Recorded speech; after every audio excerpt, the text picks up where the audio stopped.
Aren't you a little short for a stormtrooper?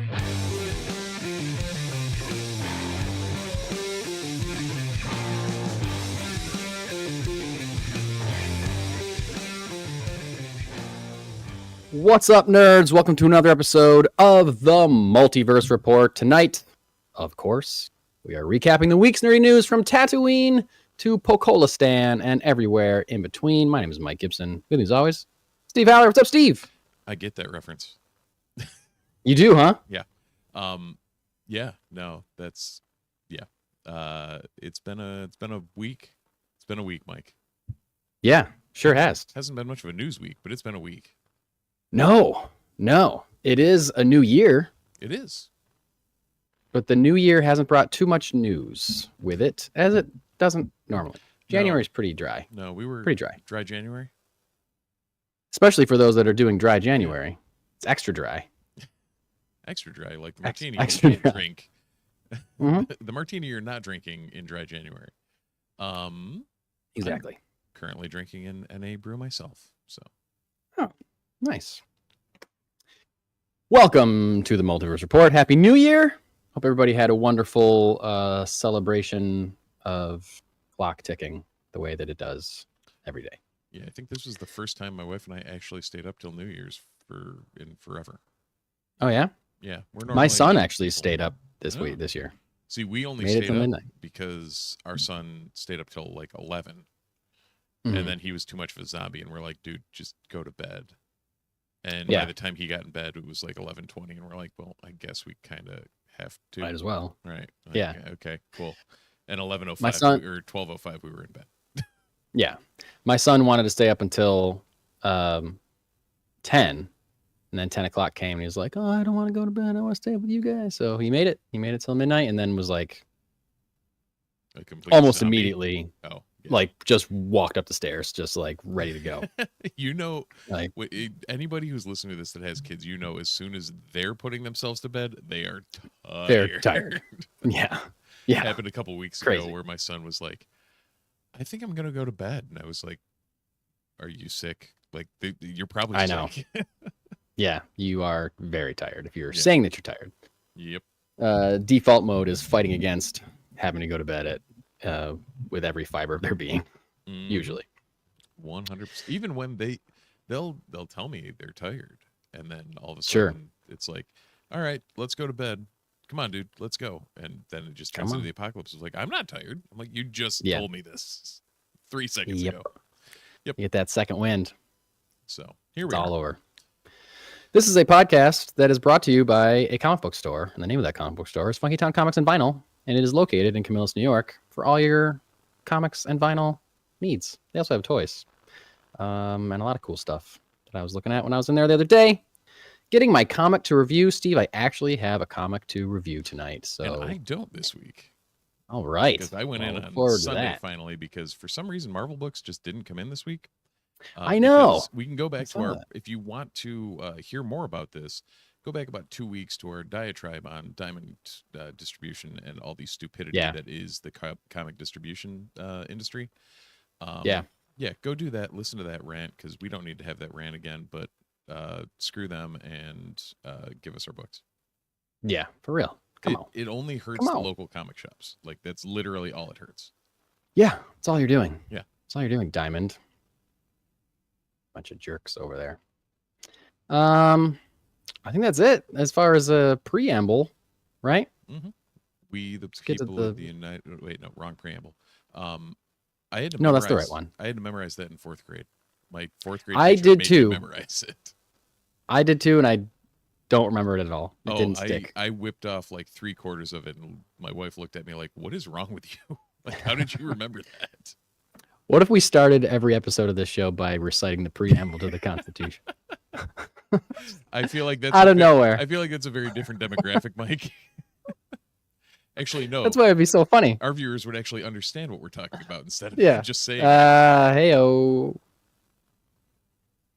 That's why it'd be so funny, though. It would. We just did the same, like, Tatooine to Pokolistan, everywhere in between, And then Funky just Town right Comics. to- And before we dive in the news, we the people of the continental United States of America, whatever it is, I don't know. Yeah, I'm not going to put. That'd be great. That'd be great. That would be. We'd probably lose more viewers than we'd gain, but hey, whatever. Yeah, sure. So for that, on that note, we're not going to do that next time. On that note, don't look forward to that ever.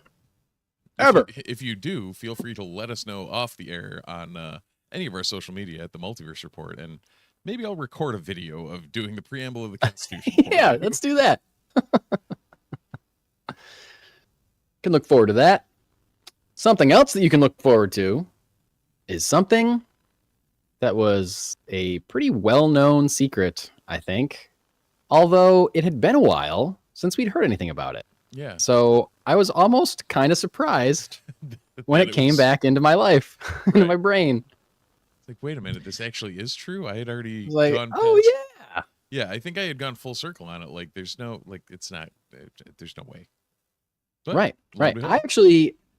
I hadn't gone full circle, and it wasn't so far from my brain, and I'll tell you why in a moment here. But to get to the, I almost said biggest piece of news that we have, and I think it kind of is the biggest piece of news we have, but it's also something we've been talking about for 6 months, easily, maybe more than that. Yeah. When did we start hearing rumors of this? I don't know. Maybe a year ago. It's possibly for an entire year. It was just post Aquaman 2, wasn't it? Yeah, he was talking about it during the press tour for Aquaman 2, so probably a year at least. Jason Momoa has finally been announced as being officially cast as Lobo in the DCU, James Gunn's DCU. Momoa posted the news on his Instagram account. Very clever. He posted a quote that he gave, I think, a year ago in an interview when he was doing for Aquaman 2, saying that he loves the character of Lobo. He was asked about like the casting process for Aquaman and how he was not, he was shocked that he was being asked to play Aquaman. He thought he was going to be playing something like Lobo because he looks exactly like the character and acts exactly like the character. And in that quote, and then he posted on his Instagram, he said, "If they ever call me, it'll be a F yeah, but no one's called me." And he posted that quote as the image, and the caption just said, "They called." Yep. And then it was broke by, I think, Deadline later on and confirmed by James Gunn that he will be playing Lobo, and he will be appearing as Lobo in Supergirl, Woman of Tomorrow, which I found to be a bit of a surprise because that character does not appear in the original comic story, Supergirl, Woman of Tomorrow. But there is certainly plenty of places for him to appear if they are adapting that story. And James Gunn has mentioned before that they are, of course, making changes to that story because it's a different format. They have to make some changes. Plenty of places to insert the character of Lobo in that story. Now, as we said, this has been rumored for a long time. Momoa was dropping hints for a long time. It's possible that this is perfect casting, I think. Based on, this is kind of like, when we heard Robert Downey Jr. was cast as Iron Man, everyone was like, oh, yeah, that's perfect casting. Yeah. I feel like this is on par with that. I don't know about execution, because we haven't seen it yet, of course. But as far as, inspired casting, this is up there. Got to be up there. As far as, I wonder if matching an actor to a character. In my brain, it almost airs towards, fan casting. It's almost on that level. You know what I mean? Yeah. I wonder if it's, I don't know. It just feels kind of funky in that vein. You think so? A little bit. Nothing crazy, but I don't know. Brian in the chat is definitively not a huge fan of Jason Momoa's acting chops, and while I also don't believe he's going to win any Oscars for best supporting actor in a drama or anything, no, he seems to fit what we know he can do seems to fit what Lobo will do. And that's kind of what I mean by saying perfect casting. Lobo's not a dramatic role. Lobo's not a hero. Lobo's not the king of Atlantis. Lobo probably won't have a love interest. There won't have to be a romantic storyline for his character. He won't have to have any kind of redemption arc. Lobo's going to show up and fuck shit up and, ride away on a space motorcycle laughing, like that's what he's going to do. And if you're looking at actors that can look like that character and act like that character, I feel like, I follow Jason Momoa on Instagram. Just looking at his Instagram feed is kind of like, yeah, this dude is Earth. He's literally Lobo. Yeah. Fair enough. He posted after this was announced, he posted a video that started of him reading or opening the script to Supergirl. He had a copy of it on his lap in front of a blazing bonfire while Ace of Spades by Motorhead played in the background. Like he's blasting Motorhead while reading Supergirl in front of a bonfire. I was like, yeah, this guy is Lobo, man. This guy is perfect casting. That's method acting right there. Exactly. Yeah. And I agree. Like he's not the best dramatic actor in the world, but again, I don't think Lobo's going to be a dramatic part. And like, think about how we all loved Jason Momoa as Khal Drogo in Game of Thrones when he was just like a tough, quiet badass. Lobo's not quiet. Lobo might be the opposite of badass. Quiet. Might literally be the opposite of quiet. Definitely the opposite of quiet. Now, the reason that this, this whole conversation about Jason Momoa being Lobo wasn't so far from my brain is because I was thinking about the Superman trailer and how they haven't really announced. Like when we talked about the Superman trailer, we talked about how, James Gunn has said that Lex Luthor is the villain of Superman. Yeah. But Lex Luthor is not the one that beat Superman up so badly that he crashes in the middle of the Arctic and has to call Krypto to be taken home. Lex Luthor didn't do that. I doubt it. Unless he did, there's some other things afoot. Yes, exactly. Unless they're building a whole kryptonite suit for Lex, and I don't know that they would do that in movie 1. Maybe they would. Who knows? And there have been rumors of Ultraman being a villain in Superman.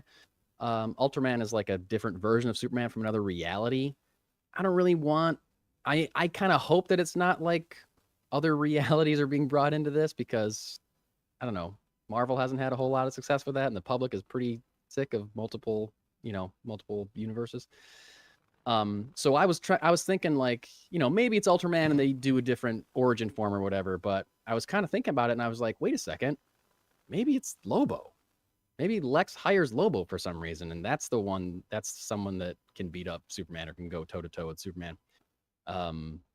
Yeah. And I was like, and they, we haven't heard anything about it for so long. They're letting us forget about it, and it's going to be like a surprise when we see him in the trailer, or that maybe they don't even announce it to the movie.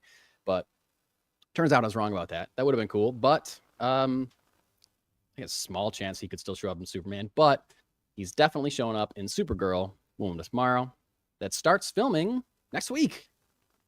We're beginning production next week on this movie that's going to come out next summer. Yep. The 2026. Hooray. Very excited about this.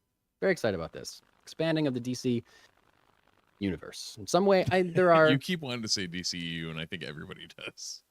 I'm just not used to it yet. No, 100%. Yeah. Like, there's no reason to be used to it. Like, it's still fresh in my brain the other way. Yeah, and we've had one project that's not even over yet, which has been the DCU. Killer. I finally caught up on it. So killer. Okay, well, did you watch the most recent episode? Which one was that? Dr. Phosphorus? Yes. Okay, well, we'll talk about that in a second because it's partly our next story. But yeah, I mean, DCU is way easier to say and makes way more sense, and that's what they should have done the entire time. Yeah. 100%. But it's just that we were saying EU for so long that it's hard to get back on track. Also, Steve's really having a hard time getting that sweater off his head. That was really funny. For anyone who's not watching the audio or the video feed, I just had a battle with my sweatshirt and I lost. Oh man, that was really funny. Oh, and now it's around my headphone cord. Oh no. So yeah.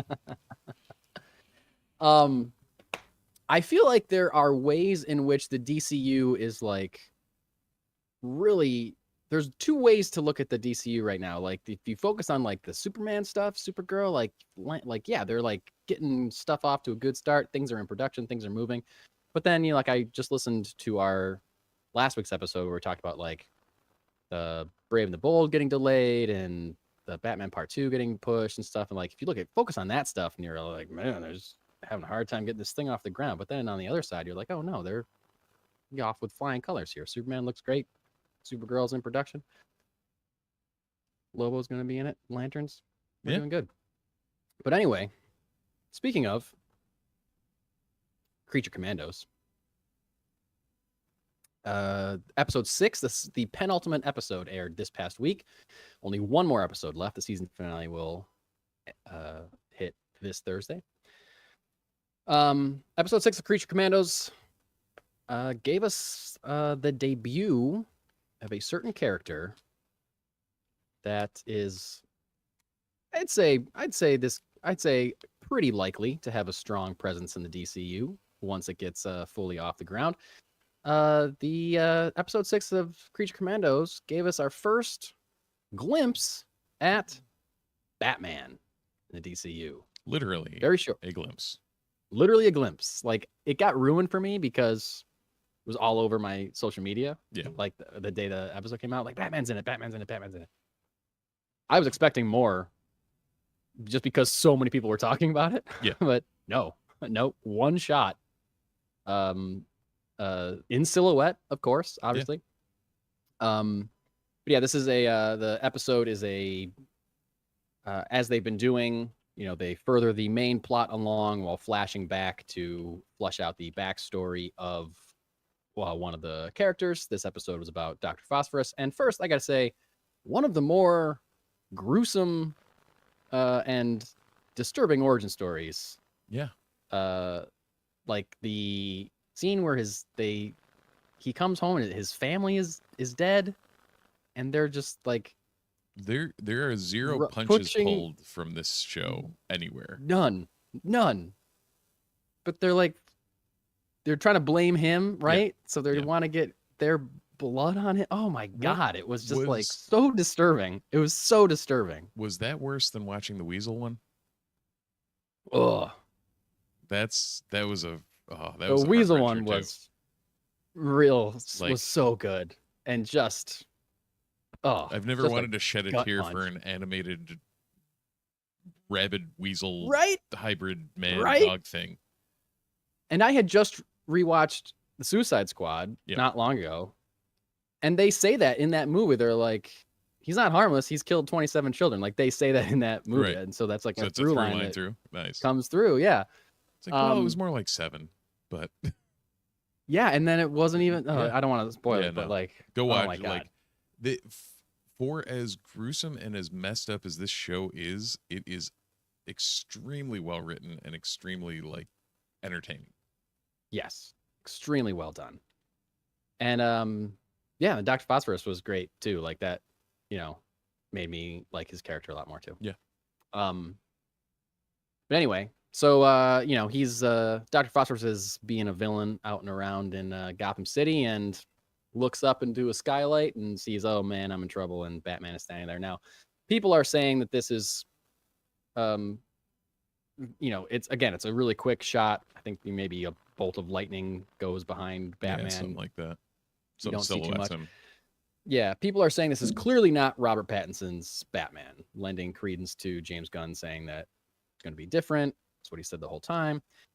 He does appear bigger and broader, more closer to like a Ben Affleck's Batman than Robert Pattinson, who's kind of like, thin. Not quite like Nick Dragata's Absolute Batman, but no, definitely not that big. Yeah. Not a literal Mack truck, but yeah. But also at the same time, he just kind of looks like Batman in a way that, like, it ends up that it is a thinner Batman, who cares? Like, it's just kind of Batman. People read into this crap too much for a random animated TV show. Yes, James Gunn wrote it and produced it and whatever, but like, yes, even if they want to change it after that, it's not like it's going to be the end of the world. It's not. Yeah, exactly. And he even said in an interview this week about that, he said that like when they first sent it to him, there was a lot more Batman. There was a lot more visible Batman. And he kept saying, I'm not ready to commit to that. I'm not ready to commit to that. I'm not ready to commit to that. More silhouette, more silhouette, more silhouette.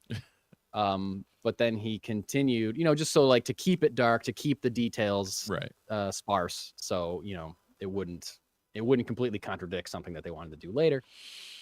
But he did go on to say in that same interview, this is the DCU Batman. We're going to do great things with him. He's the most popular superhero in the world, and I can't wait for people to see more of him along with Superman and together. So I think what you said is right. Like, I think this is not something to super overanalyze. It's tempting, of course, because of the popularity of Batman and what he is going to end up meaning to this shared universe that they're building. The DCU, clearly, he is the world's most popular superhero, and there's a lot of diehards that really care about what he's going to look like. But yeah, it's just Batman. You never and have fun, analyze as much as you want, zoom in, whatever you want to do with that image of Batman, have a ball, but don't take it so seriously that you're mad when it turns out to not match up the theory that you're coming up with. You know what I mean? People, just grain of salt. Was very cool to see Batman, however, in the DCU. And speaking of Batman, this is a story I added right before we went to air. Another DCU story, another Batman story. Sorry, not DCU, but a DC Studios story. As we talked about last week, bummer news. The Batman Part 2 was pushed another year. Now it's not coming out till October 2027. However, writer-director Matt Reeves was at the Golden Globes last night, where, by the way, Colin Farrell won a Golden Globe for his portrayal of the Penguin. And The Wild Robot got snubbed as Animated Movie of the Year. Did it really? Though I didn't see Flo, which won it, but yeah. I've heard of Flo, but I haven't seen it. Inside Out, Moana, and Wild Robot were all in the running. Oh, wow.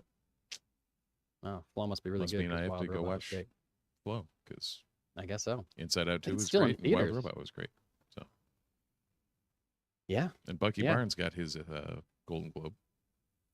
Oh, did he win for that Trump movie? A Different Man. Oh no. Yeah, that's a different one. Sebastian Stan won for A Different Man. Yeah, he was also in a Donald Trump movie where he played Donald Trump, I think, but it didn't really go anywhere because no one wants to watch that movie right now. I don't think. They probably filmed that assuming November went a different way. I guess I don't know. I don't know the backstory behind it. I mean, the movie is like in line with your and my opinion of Donald Trump. No, that's what I'm saying. It's not like yeah. And Trent Reznor. Anyway, for Best Original Score. Good for him. For what? Him and Atticus Ross did Challengers. Challengers. That's right. I couldn't remember what movie that they did. Yeah. I've heard that's great too. I haven't seen it. Yeah. Now's the time of year when I start trying to catch up on all these like award movies that that fell through the cracks. Shogun won for drama because. Oh, nice. Have you seen that? No, I haven't. We talked about it. Yeah. You were talking about it last week in our I still think that is my. Even with X-Men 97 coming out, like, take the nerd genre out of it, like, that was my show of the year. Like, that was just phenomenal. Wow, all right. Also, Demi Moore won for The Substance, which is a incredible horror movie. Is it? If you're cool with gross stuff, The Substance is absolutely killer. Absolutely killer. And you should not look up anything about it. It's one of those. Going blind. Going blind. It's great. Nice. Anyway, Matt Reeves was at the Golden Globes and he was interviewed by someone from Deadline. And he said regarding the Batman 2, despite it being pushed to 2027, he said this: I can tell you that we're going to be shooting this year and that we're excited about it. What I'm excited about is I feel like we're doing something that absolutely continues where the story came from, but is something that I hope people are going to really be surprised by. He also went on to say that the film will bring in, quote, new people. So we might be hearing some new casting about some new characters joining the Batman world. But they pushed it because the script wasn't ready. But they're still going to start shooting this year. So I guess that's good news. right? It doesn't say when. December. Right. I mean, at the same time, like they must have known. I don't know. It just seems weird that if they know they're pushing it because the script needs to be finished or something screwed up, then we're in a different year. Yeah. We are in a different year. That drastically just changed my brain on that. Like, yeah. Well, by the end of 24, that seems very weird that they're going to start filming by the. Oh, we have a whole year. Got it. Yep. Never mind. Yeah. All right. Right. They could start in November and then film through, wherever. And yeah, that timeline makes much more sense than what was going on in my head. Much more sense. Now I did hear a rumor, and this is just a rumor, that part of the reason for the delay was that they were waiting to start shooting so they could be shooting during wintertime because they want it to be snowing, because there may or may not be some truth to the Mr. Freeze rumors that we've heard, which is crazy to me because I can't really see Mr. Freeze existing, certainly not living in a bubble head suit and holding a freeze gun in the Matt Reeves Batman universe. So I think might be a different take on if Freeze is going to be there, he's going to be a radically different version of that character. But I don't know if you can do it. I mean, Riddler was a radically different version of Riddler, so I don't know if you can do it. But anyway, so despite it being pushed to 2027, it's still filming this year, which I think is cool, because that means the script is close enough that they know when they're going to start shooting. He didn't say a date specifically, but they're not going to start a production date if they don't know if the script's not going to be done. Yep. And it just also gives them plenty of time to make the movie. They're not going to be rushed. They're not going to make it in in just a year or something like that. So cool update, little positive update on the Batman 2 after a bummer of one that came out last week. And speaking of things that happened weeks ago that we didn't talk about. Yeah. How did we miss this one? I don't know. I think I just forgot about it because you and I texted about it. Yeah, we were talking about it. Yeah. I think it was just so close to the holidays and stuff that we were super busy and I didn't think about it. We texted about it, but then I didn't think about it again when it came time to make the rundown for that week. Right. Because it wasn't a huge announcement. And so I guess maybe take this with a grain of salt, people. But according to the outlet World of Real and according to an entry on productionlist.com, I don't know how qualified either of those things are or how legit either of those. I want to say are, Production List actually is pretty. I think it is too. But I guess I'm surprised though that this wasn't reported in a wider fashion picked up. But it was picked up by several outlets. And World of Real is more or less legit, I think. I've seen some good stuff from them. Accurate stuff from them. Is that this December 2nd, 2025, will be the filming start date for a little movie called Star Wars Dawn of the Jedi, co-written by James Mangold and to be directed by James Mangold. Beau Willimon, I believe, was the co-writer, who also worked on season 1 of Andor. So, now if this is true, this will be Mangold's next project after he just finished, he's still doing press for A Complete Unknown, the Bob Dylan documentary starring Timothée Chalamet. And it is worth noting that Lucasfilm does have a mystery film currently slated for December 2027. So could be this. World of Real. I'm just noticing that I paste the link in a weird spot that screwed up my reading here. According to World of Real, this December 2027 date could be Dawn of the Jedi film, or it could be the Sean Levy Star Wars project, which we haven't heard anything on officially. The rumors of that being a different Rey project. Possibly, we've heard rumors of him doing an entire trilogy about that character, starting, after Rise of Skywalker, and the third one ending with an older version of the character. So who knows? We haven't heard anything about that. So I guess unless we get an announcement pretty soon about that, I'd be surprised if that was going to happen in December of 2027. But but if this is going in production this year, could be Dawn of the Jedi. So Steve, it's been a while since we've talked about Dawn of the Jedi. I feel like we've talked about the Rey stuff a good amount. We've talked about the Filoni stuff a good amount because we know more or less what Filoni is building towards based on his live action television universe. And we heard a lot of talk about the, Daisy Ridley signing on. She talks about it every once in a while in interviews. Charmin Obaid-Chinoy is hired to write a movie or direct a movie with her. Who knows if that one is still getting made, if it's on hold. We talk about that all the time, but there's been so little talk or rumors or whatever about Dawn of the Jedi, and there's so little that we know about it. Where are you with this movie? Are you still excited about it? Is this something that interests you? Because it's supposedly about the origins of the Force itself, the discovery of the Force. Yeah. I don't even. It's hard for me to even think about what that is. But how do you think about it? Outside of the potential, if it ever happens, Rogue Squadron, this may actually be the one that I'm the most excited for. Now, why is that? Because it doesn't have the word Skywalker in it.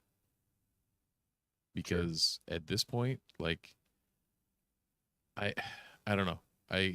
I grew up on and love and I literally have Luke's X-Wing behind me in giant Lego form.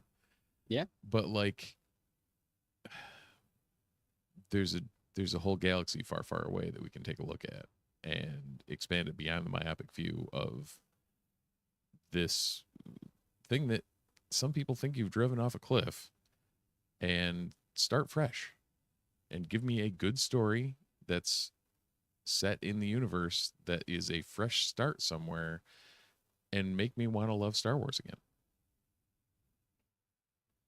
That's my take. Are you saying you don't? That's my pitch. Are you saying you currently? Oh no, I don't love I Star Wars? absolutely love Okay. Star Wars, but like, you know what I mean? Okay. Like there's they should be able to have some way of recapturing the magic or restarting that, like, with something new and novel. You're saying this as if Skeleton Crew isn't magical and on television Skeleton. right now. But again, is there a Okay. Skywalker anywhere near this that we know of at this point? Skeleton Crew? Yeah. No.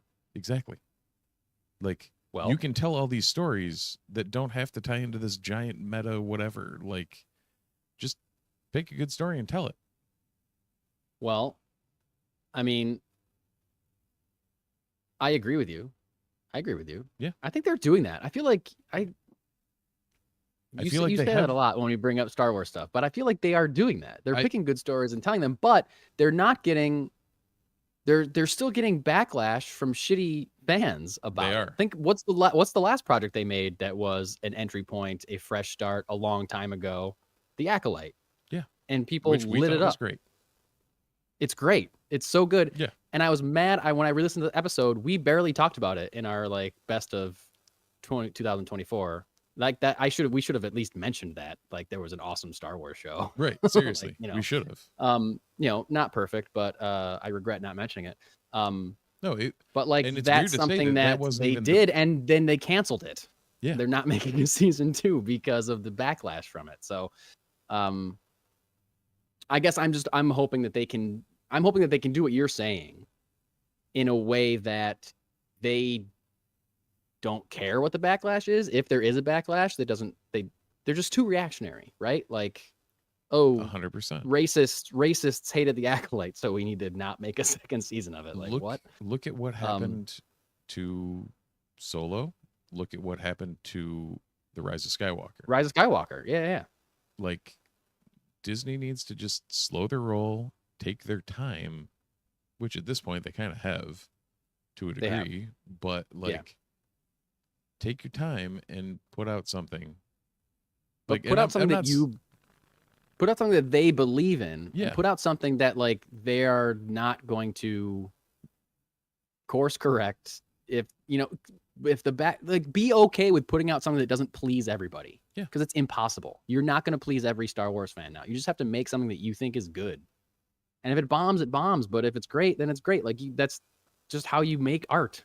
Like, not everybody likes everything. But you have to do something that you believe in. That's what it was for decades before the rise of the instant criticism internet age. Yeah. Oh, man. Sorry, go ahead.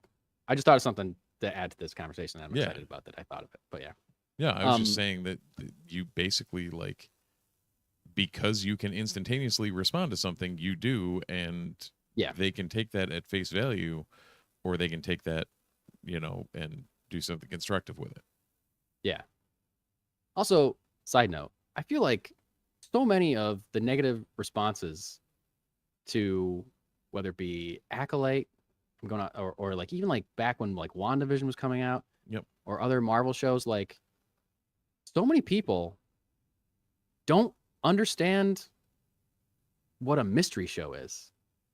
Like they're just mad that things aren't explained immediately. Like, yeah, dude, they're building towards something. You might find out later, but you also might not. And like, it's like, not every question has to be answered. Like, art is about asking questions. It's not necessarily about answering questions, Well, and we said that when the Acolyte was airing. Yes. And people are like, but blah, blah, blah, blah, blah. It's like, what's the second episode? Right. Like, this doesn't make sense. Like, shit. No shit, it doesn't make sense. I have questions too, but you know what? They probably wouldn't have said that if they weren't planning on doing something. Like, it's just the level of media literacy in this country is very low. Yeah, I think, from like, I don't know. Well, I mean, possibly younger generations, I guess. I don't want to be. I'm casting a very broad net, and I don't mean to be catching people I shouldn't be catching by saying that. But I think you know what I mean. You know what I'm trying to say. Yeah, they'll inadvertently there'll be some strays that were caught there, but sure. They wouldn't have shown Plagueis if they were not intending a season 2 to tie up that line somewhere. Yeah, you don't just dangle a Mun out there and just do your thing. He doesn't come out sneakily from behind a rock and then go back away for you to not want to do something with it. Exactly. So I was listening to an episode of the podcast Blank Check, and they're talking about a movie that I love and recently rewatched called Mulholland Drive, directed by David Lynch. It's a crazy movie. Mm-hmm. I love it. It's a masterpiece. Anyway, the guest that they had on this episode of Blank Check was Leslie Headland. Oh, okay. And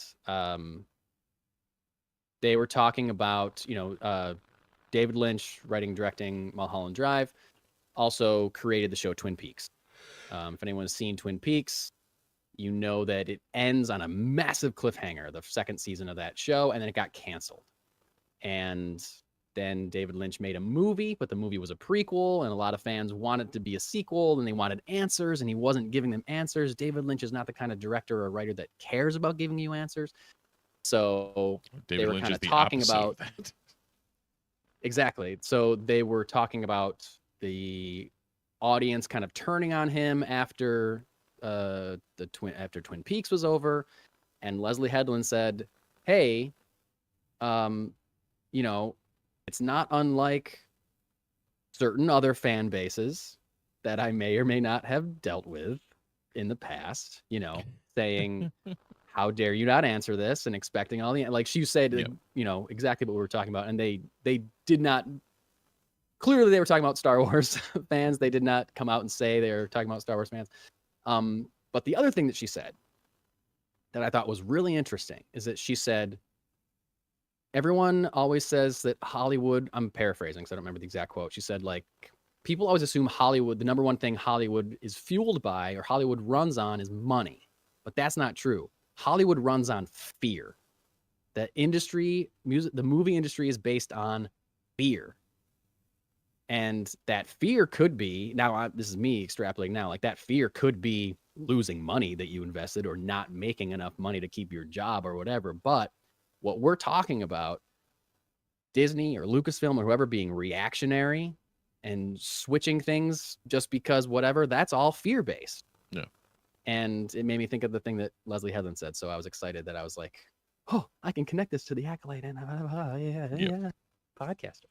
But anyway, I think that's true. I think that's true, and certainly in the vein of Star Wars, making rash decisions and abandoning storylines or rewriting movies because they get nervous, they get scared, and they need to not be scared. They need to be confident in their vision or the vision of the person they hire to tell the story that they ask them to tell.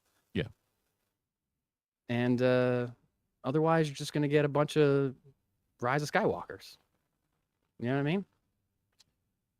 Rise of Skywalker is quintessentially an AI-generated Star Wars movie. You slap a bunch of things together, half of it doesn't make sense, and you end up at the end where you are. It looks way better than an AI-generated Star Wars movie would. Very true. It looks great. For all of the stupid things that happen in that movie, it does look beautiful. Can't say it doesn't look good. No. And the sound is great. Like, and it sounds great. You're right. Those will always be evergreen. Yep. Plot. True.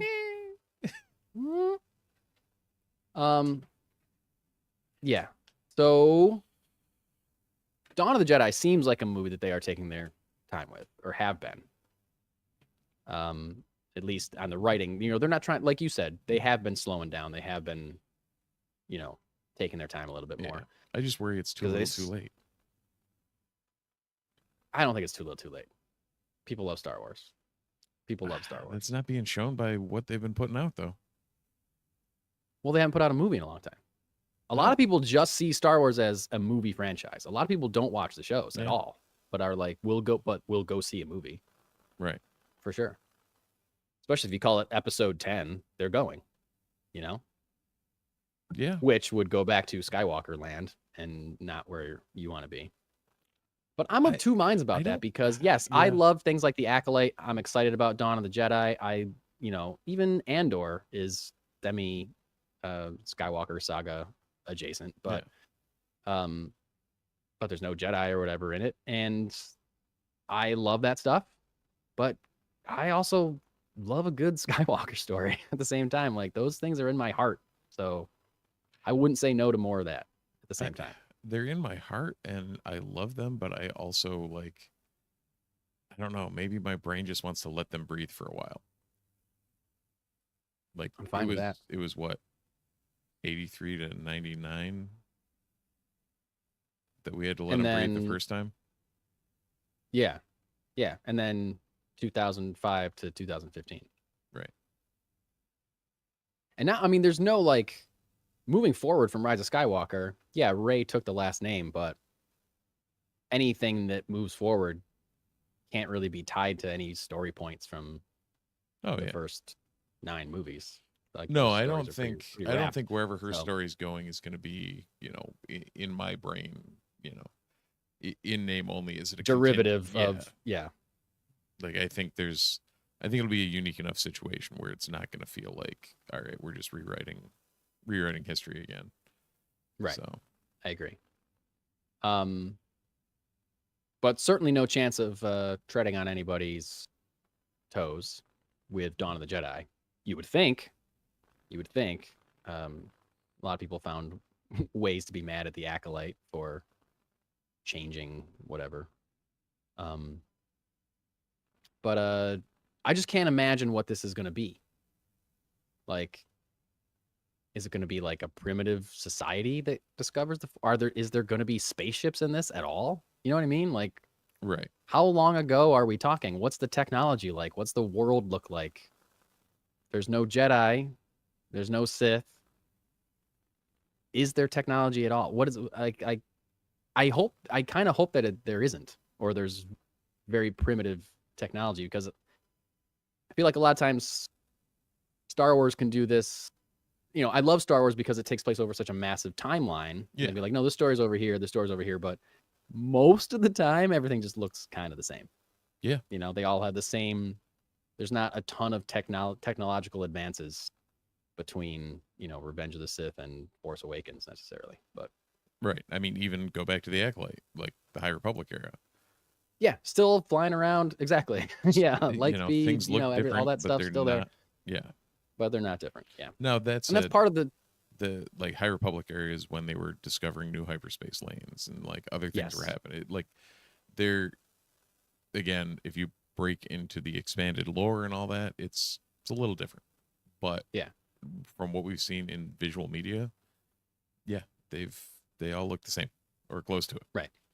Yeah.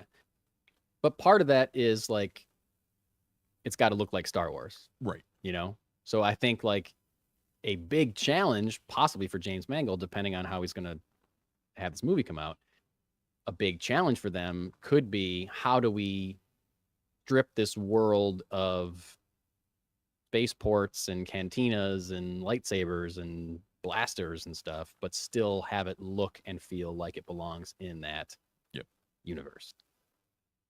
So I guess we'll see.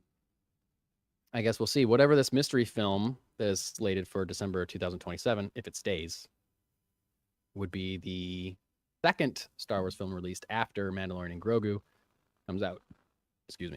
Summer 2026. Yep. Interesting. Yep. Cool. I got a comic to review. You do? I'm going to review it right now. I don't. You ready for this? Oh shit! I never did my episode 9 rewatch. I'll have to find some time. That's right. That's usually a holiday thing for you. Yeah, we were insanely busy over the holiday, so I didn't get my normal respite that leads to that. Well, I can come over anytime. Watch It'd party. be funny if that was the first commentary that we recorded. That completely randomly. Oh, that's great. We don't do any franchise in order. We just like jump around. Yeah, bounce it all around. No, yeah. It's the opposite of what the Super Pod Hero Cast, the other one of the other Syracuse area podcasts does. Yeah, just bounce. Go everywhere. I am reviewing Metamorpho, the Element Man, number sweet. 1. Yeah, sweet, cool variant cover. This is written by Al Ewing, with art by Steve Lieber, who I love, and colors by Lee Lodridge. Ferran Delgado is letterer. This was a super fun and super cool book. Metamorpho is a very fun character. He is a guy that looks like that, as I showed the cover earlier, multicolored design. He can change his body into any element. So he can do quite a bit. Gas, solids, liquids, whatever. Like, he can transform into that thing. He can turn into a cloud of hydrogen and, inflate a blimp or whatever, like just wild stuff that he can really do. And this is a story about, it's a new number 1. I think they are getting, it's classic comic book supporting other media. They know Metamorphos appear in Superman later this summer. They're trying to get an ongoing up and running for the character. I think it's been a while since he's had his own book, that's for sure. What I like most about this is that it is written like a fun, kind of goofy Silver Age book. The lore behind Metamorpho is kind of silly. There's there's a curse, and there's like a magic orb that can take his powers away, and just like just really fantasy kind of stuff. And so it's very written in a over the top, like I said, Silver Age kind of vibe, intentionally. Yeah. And it hits. And Steve Lieber's doing great on the art. Colors are gorgeous, keeping up with like big kind of like Silver Age again. Colors, designs. I'm trying to find like a good page to illustrate the artwork. I can't really, but I don't know. I like this a lot. I don't know that I'm gonna pick it up because there's just kind of like a lot. I don't know. I don't know if I'm gonna pick it up, but I liked it and it was a lot of fun. And you know what I liked about it? Yep. It was kid friendly. Oh, really? Yeah. And kind of like still, I'm comparing it to like a Silver Age in tone, where it's a little bit goofy. definitely fun. They're like over explaining stuff. I think that's the other reason I mean by Silver Age, or like, and partly because it's also a #1, but they're like over explaining his powers. He's over explaining what he's doing. Like, no, I can change my body into solid glass and in hangover, so you can't notice me standing in front of this TV screen. That's how I was able to sneak up on you. Like talking like a kid's comic book, kind of like it's written like that in a way that is charming for an adult, but also you could pick this up and read it to your kid and it would still be like suitable for them, but also like fun action. Oh, cool. This guy is melting. Now he's turning into a cloud. Now he's doing whatever, So yeah, I liked it a lot. I don't know if I'm going to add it to my pull list because I just feel like I'm pulling a lot of stuff right now and I got a lot coming in and a lot to read, but I do recommend it if you're a fan of this character or if you're looking for something action-packed to read with a kid in your life. Metamorpho issue 1, Al Ewing. Bam. Hey. And Al Ewing, go ahead. Anything that he's on is always pretty damn solid. So yes, for sure. He knows his stuff. Cool. So you don't have a comic to review. Sorry, I got lost in my tabs here. This week, maybe you'll end up reviewing one of these books that's coming out this week, Steve. I may. You may. Some of those books that you may find at your local comic book store are Absolute Batman #4, All New Venom #2, Amazing Spider-Man #65, Aquaman #1, Batman and Robin #17, Creeping Blow #2, Daredevil Unleash Hell, Red Band #1, Flash Gordon #5, Giger #10, Hello Darkness #6, Labyrinth #4, Kids These Days #1, Magic #1, that's the X-Men character Magic with a K, Namor #6, New Champions #1, NYX #7, Sentinels #4, Snot Girl #17, Star Wars Battle of Jakku, The Last Stand #2, Teenage Mutant Ninja Turtles Mutant Nation #3, Terror and Fury #1, Transformers 16, Ultimate Black Panther 12, Uncanny X-Men 8, Vampirella 673, Vampirella Heliday 2024 #1, What's the Furthest Place from Here #21, When I Lay My Vengeance Upon Thee #1, Wolverine #5. Good list. Yeah. Books this week. Anything jumping at you on there? Nothing's on my pull list, but I do eventually want to read all the Absolute Batman stuff, most of which I have missed. I've also I read the first couple issues of this Batman and Robin arc, or this Batman and Robin series. I thought was really good. I read it on digital. I put it on here just because of the title. I don't know anything about When I Lay My Vengeance Upon Thee, but that is a pretty awesome title. It is. So I may be checking that out. Seems descriptive. Maybe checking that out. And New Champions is that, like, we were talking a while ago about how the rumored Young Avengers MCU project has turned into something that is being called Champions now, because the characters aren't maybe all as young as they used to be. So this could be, again, a way to get a comic in shops to promote your upcoming thing. Yeah. Who knows? I've heard Geiger is very good. I did not read it, but heard that's solid. Yeah. Maybe I'll pick up Magic #1. Great character. I might pick it up for the #1, and I do enjoy Magic. Yeah. But like Sentinels, I've dropped off of. Ultimate Black Panther, I dropped off of. That's strictly because I haven't caught up on it, and I'm just. I may grab this week, because 12 is probably the end of the second arc, and I don't really want to have 1 through 11. There you go. Yeah, I might as well complete it. But yeah, no, that like the X books are kind of falling off right now for me. Oh, that's not good. I think it's more just a saturation. There's just so goddamn many of them. Yeah, and you're falling in love with Batgirl on the DC side of things. Yep. And there's one other book last week you said you were pulling it from DC, but I don't remember what it was. The Absolutes. Oh, Absolute Batman, or Absolute Superman, or whatever. Yeah. All of them. All 3 of them at this point. Well, cool. It's exciting for me as a DC guy. You're rubbing off. I know. But Steve, I think that is it. That's all we got. buddy. Do you got anything else? No. I would say before we break to talk about kids in space, that you make sure to go check out all of our wares. No, not wares. Check out all of our feeds and us talking to you in various forms on YouTube at youtube.com/the Multiverse Report. You're probably watching it here. And if you're not, you're hearing it on your podcatcher of choice. In both cases, like, subscribe, leave a review, do whatever you can to trick the algorithm into sending us into more places. Beyond that, feel free to get a hold of us on social media at the Multiverse Report, wherever your social media needs are. And we'll go from there. We'll go from there. So if you are caught up on Skeleton Crew, stick around. If you are not caught up on Skeleton Crew, you should leave.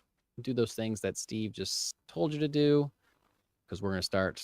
Here's your friendly neighborhood spoiler alert. We're going to start talking about Star Wars Skeleton Crew in 5, 4, 3, 2, 1. Trash crabs. That's so good.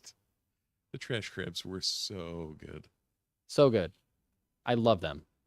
I love them. The idea of hermit crabs taking like old droid parts. Yeah, just great.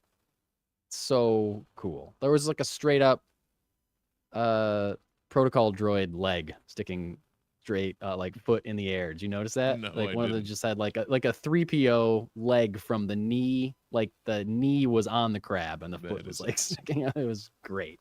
It was great. Yeah. And the giant crab, the king trash crab or whatever.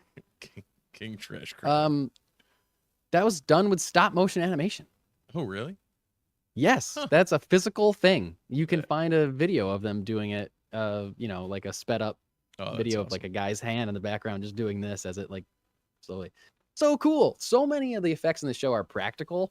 You can tell, which I think is awesome. Like they're really doing the thing that, I think JJ tried to do in Force Awakens and Rian Johnson tried to do in Last Jedi. I think all of them have those sequels have a lot of practical effects, but those first two, for sure, it just feels right. I don't know, you know what I mean? It feels real, it feels right, it feels great. And I was really excited when I saw that was practical. And there's another little video I saw on the King Crab thing where you can't see it in the show, but they're King Crab legs. Yeah, there are like little, like there's one of the pieces of trash on the back is like an R2D2 model, and there's like a C3PO or a protocol droid with its arm up or whatever. It's like actual Star Wars, like a Millennium Falcon or something like, and they're not meant to be seen. They're not meant to be that's part of the canon or whatever. It's just like Easter eggy type stuff.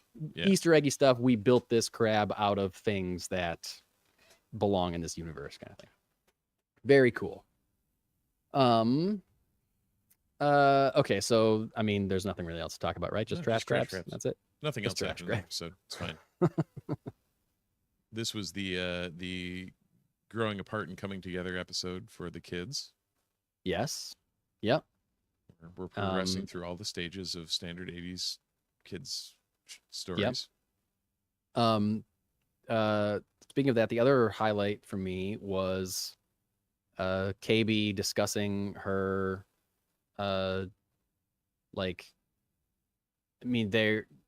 they've never talked about it like this, but like she's saying that she's disabled basically. Right. And we've seen, from Darth Vader on, we've seen tons of like cyborg people or people with robot parts in the Star Wars universe. That's like, Luke Skywalker, Fennec Shand. There's like tons of this. This is a thing that happens in this galaxy all the time. You get replaced with robot parts. But it's never been talked about as if it is a disability. But framing it that way, I think was so cool and speaks to so many people that, may either have a disability or an invisible disability in some way. Yeah. I think it was kind of like coded in that way a little bit. Right. I just thought it was great. And I thought it was really important. And like, yeah, intelligent and one of the main members of the team there. And yet, she's also, at the mercy of her disability. Yeah. And having her, like, that line she says to Wim about, she feels, Fern thinks I can do things that I can't do, or doesn't see that there's things that I can't do, or something like that. Like, that's like a really big line for, a disabled kid of any type to be at home watching Star Wars and hearing. Like, that's a big thing for them to put in the show. I thought it was really well done, because it wasn't like over the head. It was a natural thing for the character to be going through. And I just loved it. I loved it. I did also love Neil being terrified and climbing up the side of that wall. I just love Neil in general. I just love Neil. Everyone loves Neil. He's great. He might be. Great. He's up there. He's joining the pantheon of Star Wars characters. He is. He is. Just like, he's great. Yeah. I think all these characters are. They are. Really. Weirdly, Wim, who's probably was put forward as the protagonist at the beginning of it, is probably the least interesting of the kids. Yeah. And he definitely definitely in this episode was kind of taking a back seat, I think. Yeah, you kind of heard, you got a little more of, I think, because when we were on at Eton, like, it kind of focused on him. And it was definitely his story. Yeah, we were watching it through. He was the POV character. And this for was a long time. Learn more about everybody else type situation. So true. Oh, I don't think we talked about this, but I absolutely loved in the previous episode when he turned the lightsaber on and it was upside down. Yeah. That was a great moment. I totally inadvertently called that. Yeah. I think I clocked it too right before it happened. I was like, "Oh man, it's gonna be upside." And I was like, so I was watching it with my wife and son, and I was like, "What if it's upside down?" Oh yeah. I just like spurted that out, and then all of a sudden he turns it on, it's upside down. My son was like, "Dad!" Really funny. Really funny. We didn't talk about that episode, did we? I don't think so. I don't think we did. We didn't talk about the spa thing at all. Not that we have to go back through the whole thing, but what is his last name? Jod is his first name? Jod Nawood or Jod Nawood or something. Yeah. I don't remember. I mean, they're doing the thing where they're giving him several names. They were like the bounty hunter they saw called him something else, and they called him Crimson Jack at one point too. Yeah. He's got like pirate names. Well, Crimson Jack's a throwback to the 1977 comic book. Really? There's a character named Crimson Jack, and I believe episode 6 of the comic. Wow. Okay. Wow. It's you spitting Star Wars fire. But yeah, his whole thing, like the Force thing, like every time you're like, oh, he's making shit up, and then he does something where you're like, how do you make that shit up? Like, everything about him is very fluid. Yeah. Yep. I think he is a Force user. I think that's genuine. Like a low level Force user. Yeah, but I mean, clearly, I don't think he was ever a Jedi. He wouldn't. I don't know that he would have. He probably would have been a Padawan at the time the Order 66 happened, if he was getting any training at all. Right. My guess is that he was never trained and can use the Force. Yeah. And I kind of hope that they never really tell us. Like, I don't need that. I don't need to know that answer. I'm fine. That's a mystery I'm cool with. But like, his whole like villainous turn in the previous episode, and he wasn't in this last one quite as much, other than he gave that speech to like try to rally the pirates to go with him to find At-Aten instead of killing him. Right. Which clearly they're going to do, or he's going to do, or someone's going to do. Mm-hmm. So I like his character a lot. I like all these characters, and I love the show. That's my review. Great show. Yeah, they're doing great. Good job, everybody. It's been way better than it. I think I said it was way better than it has any right to be, but that's not entirely true. It's way better than I anticipated it being. Yeah. When we're talking something as big as Star Wars, like, you have all the right in the world to be great. Yeah. Yep. But yeah, I agree. Like, I thought it was going to be good. but I didn't think it was going to be this good. Yeah, I mean, I guess I'm just like so pleasantly surprised. Yep. Because I wasn't sure what the tone was going to be. Even thought it was going to be for kids, but it's really just riding the perfect line between like, like both of us are watching it with our sons, and neither of us are really worried about anything happening, because of the tone of it and because it's about kids. But they're really riding the line of it being kid friendly, but also exciting, genuine, a thrilling adventure Star Wars story.